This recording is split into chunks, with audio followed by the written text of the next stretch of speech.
Morning 4:30 to night 7:20. Rapido earnings Ola plus 15:30 to Rapido. మంచిగా ఉంటాయి రైట్లు అయితే. ఏమనుకున్నాను పొద్దున మళ్ళీ కానీ సాయంత్రం మంచిగా ఉంటాయి.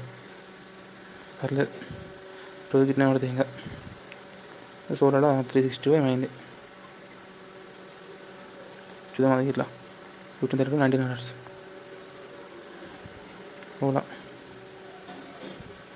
ఓలాడికి మంచిగా ఉంటాయి. 3 రైళ్ళు పెట్టిన ఓలా 321. 3 ట్రిప్స్ 3 ట్రిప్పులు 94 94 71 3 ట్రిప్పులు దగ్గర మంచిగా ఉంటాయి. సో రేపు చూద్దాం ఎట్లా వస్తుందో. రేపు మంచిగా గిట్టిన వస్తే ఇంకా ఈ ఒక రోజు ఉంటే ఒక రోజు ఉంటుంది చూద్దాం.